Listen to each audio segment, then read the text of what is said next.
Hello guys, day one business in Hyderabad వీడియోకి చాలా మంచి రీచ్ వచ్చింది. చాలా థ్యాంక్స్. చాలా మంది అడిగారు డే 2 అప్లోడ్ చేయండి అని. ఆఫ్టర్ 3 వీక్స్ తర్వాత డే 2 వీడియో చేయడానికి నాకు ఇప్పటికి సెట్ అయింది.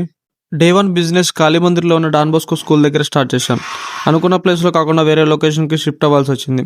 అలా ఎందుకు షిఫ్ట్ అయ్యాం, షిఫ్ట్ అవ్వడానికి గల రీజన్స్ ఏంటి అనేవి ఆ వీడియోలో క్లియర్గా ఎక్స్ప్లెయిన్ చేశాం. ఆ వీడియో చూడని వాళ్ళు డిస్క్రిప్షన్లో లింక్ పెట్టా, వెళ్ళి చూడండి. మీకు నా ఎక్స్పీరియన్స్ యూజ్ అవ్వచ్చు.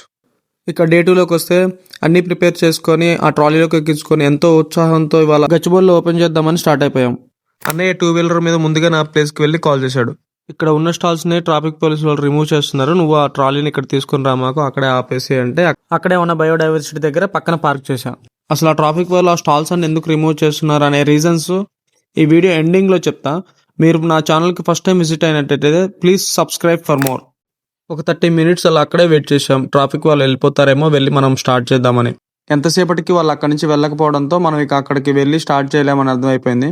రాయదుర్గ్ పోలీస్ స్టేషన్కి ఆపోజిట్లో ఉన్న ప్లేస్లో మనం కూడా స్టార్ట్ చేద్దామని డిసైడ్ అయిపోయి అక్కడి నుంచి వెహికల్ని యూటర్న్ చేసుకొని అక్కడికి వచ్చి ఆపాము.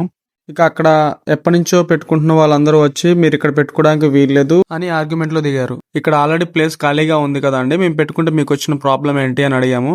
అప్పటికే ఇవాళ ఒక్కరోజే అండి ఫుడ్ వేస్ట్ అవుతుందని రిక్వెస్ట్ చేశాము, అయినా ఒప్పుకోలేదు. అయినా తెలంగాణ వచ్చి ఇన్ని ఇయర్స్ అవుతున్నా ఆంధ్ర వాళ్ళ రూపం ఏంటో నాకు ఇప్పటికీ అర్థం కాదు. అక్కడ గచ్చిబౌలిలో ఉన్న స్టాల్స్, ఇక్కడ ఉన్న స్టాల్స్ అందరూ మాక్సిమం ఆంధ్ర వాళ్ళే ఉన్నారు. తెలంగాణ వాడు తెలంగాణలో ప్లేస్ కోసం రోడ్ల వెంబడి తిరుగుతుంటే బయట వాడు వచ్చి రాజ్యం వెళ్తున్నాడు.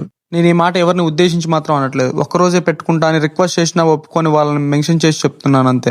మీరు నా సిచ్యువేషన్లో ఉండి ఆలోచించండి. నీ అన్న దాంట్లో ఏమైనా తప్పు ఉంటే అప్పుడు నన్ను వేలెత్తి చూపండి.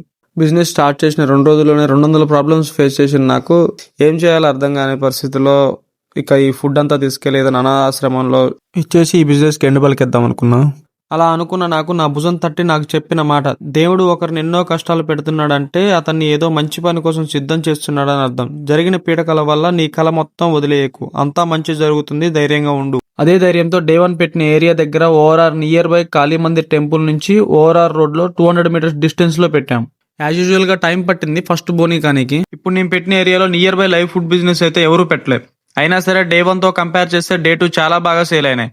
టుడే టాప్ సేల్ అయితే మాత్రం బిర్యానీ తిన్నాక కస్టమర్స్ చెప్పిన మాట, 120 రూపీస్కి ఇంత టేస్టీ అండ్ క్వాలిటీ ఫుడ్ ఎక్కడ చూడలే. డైలీ ఇక్కడే పెడతారా, నేను ఒక ప్లేస్ చెప్తా అక్కడ పెడతారా అని చాలా మంది అడిగారు. ఫైనల్ గా నాకు అర్థమైంది ఏంటంటే డే 1 చెప్పినట్టే quality and quantity with tasty food ని మెయింటైన్ చేస్తే మనం ఏ మూలన పెట్టినా సరే కస్టమర్స్ వస్తారు. నేను ఈ బిజినెస్ స్టార్ట్ చేసింది పైసలు సంపాదించాలనే ఇంటెన్షన్తో కాదు, నచ్చిన పనిని నిజాయితీగా చేయాలని. వెజిటేబుల్స్ నుంచి చికెన్ దాకా, ఆయిల్ నుంచి ఇంగ్రీడియంట్స్ దాకా అస్సలు కాంప్రమైజ్ అయ్యే ప్రసక్తే లేదు. నాలాగా ఒక మంచి ఇంటెన్షన్తో బిజినెస్ స్టార్ట్ చేసిన వాళ్ళకి మీ సపోర్ట్ ఎప్పుడు ఇవ్వండి. అలాంటి వాళ్ళు వేలల్లో పుట్టుకొస్తారు. ఇక డే 2 కౌంటర్ విషయానికి వస్తే డే 2 కౌంటర్ 2820 రూపీస్. డే 2 నా ఇన్వెస్ట్మెంట్ వచ్చేసి 3100. డే 2 తోటి నేను లాస్లో ఉన్నానో ఆన్ ట్రాక్లో ఉన్నానో మీరే చెప్పండి. ఫైనల్గా నేను చెప్పాలనుకున్నది ఒకటే, ఎన్నిసార్లు ట్రై చేసినా అనుకున్న జాబ్ రాక ఇంట్లో వాళ్ళ ప్రెజర్ భరాంచలేక Rapido, Uber or any other delivery యాప్లలో పనిచేసే వాళ్ళకి నా తరపున సాయంగా డైలీ 10 ప్లేట్స్ ఫ్రీగా ఇస్తా. దానికోసం నా ఛానల్ సబ్స్క్రైబ్ చేసుకో, కనీసం 5 మెంబర్స్ కైనా షేర్ చేయని నేను చెప్పను. నిజంగా నీకు నా కంటెంట్ నచ్చితే, నలుగురికి యూజ్ అవుతుందని నీకు అనిపిస్తే నీ తరపు నుంచి వాళ్ళకి వీడియో వెళ్ళేలాగా షేర్ చేయి. నీ ఒక్క షేర్తో ఒక అన్ఎంప్లాయిడ్కి ఒక పూట ఆకలి తీర్చిన వాడివవుతావు. మీరు కూడా మీరు చేసే పనుల్లో 1% నీది కాదనుకుంటే డైలీ కనీసం తాగడానికి కూడా నీళ్ళు దొరకని వాళ్ళకి నీ 1% తోటి వాళ్ళ కడుపు నింపిన వాడు అవుతావు. ఇవాళ నీ 1% పోయింది అని అనుకోకు, ఏదో ఒక రోజు నీ 1% ఆకలి తీరిన వాళ్ళ ఆశీర్వాదంతో అంతకంతకు పెరిగి నీ దగ్గరకు వస్తుంది. భగవద్గీతలో కూడా ఒక శ్లోకం ఉంటుంది, ధాత విమతే యదానం దియతే నుపకారిని దేశకాలేచ పాత్రేచే తదానం సాత్వికం స్మృతం. దీని అర్థం ఏంటో తెలిస్తే కామెంట్ చేయండి. ఈ వీడియో ఎండింగ్ లో చెప్తా దీని భావం. మా బిజినెస్ బ్రాండింగ్ అండ్ వెబ్సైట్ అన్ని రెడీ అవుతున్నాయి. అది పూర్తి అయ్యాక మేము మమ్మల్ని మీకు ప్రాపర్గా ఇంట్రడ్యూస్ చేసుకుంటాం. అప్పటిదాకా get together, birthday party or any home events ఉంటే ఈ నెంబర్కి కాంటాక్ట్ అవ్వండి. లో ప్రైస్లో బెస్ట్ క్వాలిటీ ఫుడ్ని డెలివర్ చేస్తాం. భగవద్గీత శ్లోకం యొక్క అర్థం ఈ వీడియో ఎండింగ్లో చెప్తా అన్నా కదా. ప్రతిఫలం ఆశించకుండా సరైన సమయం, సరైన స్థలం, అర్హుడైన వ్యక్తికి ఇచ్చే దానం సాత్విక దానం అని భగవద్గీత చెప్తుంది. ఆకలితో ఉన్నవాడికి అన్నం పెట్టడం అంటే అతని ప్రాణాలు కాపాడినట్టే. అది నీకు పుణ్యంగా మారుతుంది, నీ మనసుకు శాంతిని ఇస్తుంది, తెలియకుండానే నీ జీవితంలోకి మంచి తిరిగి వస్తుంది. నేను మిమ్మల్ని ఒక క్వశ్చన్ అడిగితే చెప్పండి, 1 కేజీ బాస్మతి బియ్యం అయితే ఎంతమంది సర్వ్ చేయొచ్చు, అదే 1 కేజీ సాంబూసర్ బియ్యం అయితే ఎంతమంది సర్వ్ చేయొచ్చు? ఈ క్వశ్చన్కి ఆన్సర్ మీరు కమెంట్ చేయండి. నెక్స్ట్ వీడియోలో నేను క్లియర్గా ఎక్స్ప్లెయిన్ చేస్తాను. ట్రాఫిక్ వాళ్ళు ఎందుకు స్టాల్స్ రిమూవ్ చేశారో ఈ వీడియో ఎండింగ్లో చెప్తా అన్నా కదా. మనం గచ్చిబౌలిలో స్టార్ట్ చేద్దాం అనుకున్న ముందు రోజు అంటే డే 1 బిజినెస్ ఇన్ హైదరాబాద్ మనం డాన్ బోస్కో స్కూల్ దగ్గర స్టార్ట్ చేసిన రోజు ఆ ఫుడ్ స్టాల్ దగ్గరకు వచ్చిన క్రౌడ్ వల్ల ఫ్రీ లెఫ్ట్ అంతా ట్రాఫిక్ జామ్ అయిపోయింది. ఆ ట్రాఫిక్ లో అంబులెన్స్ ఇరుక్కుపోవడంతో నెక్స్ట్ డే అంటే డే 2 ట్రాఫిక్ వాళ్ళు స్టాల్స్ మొత్తం రిమూవ్ చేశారు.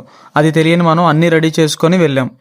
సో ప్రతిసారి ఇలా ఫుడ్ ప్రిపేర్ చేసుకొని ఏదో ఇష్యూ వల్ల డిసప్పాయింట్ అవ్వడం కన్నా బిజినెస్ లో ఉన్న ఖాళీ మందిర్లోనే కంటిన్యూ చేద్దామని డిసైడ్ అయినా. మీ సపోర్ట్ ఉంటుందన్న నమ్మకంతో అడుగుతున్నా. Please subscribe.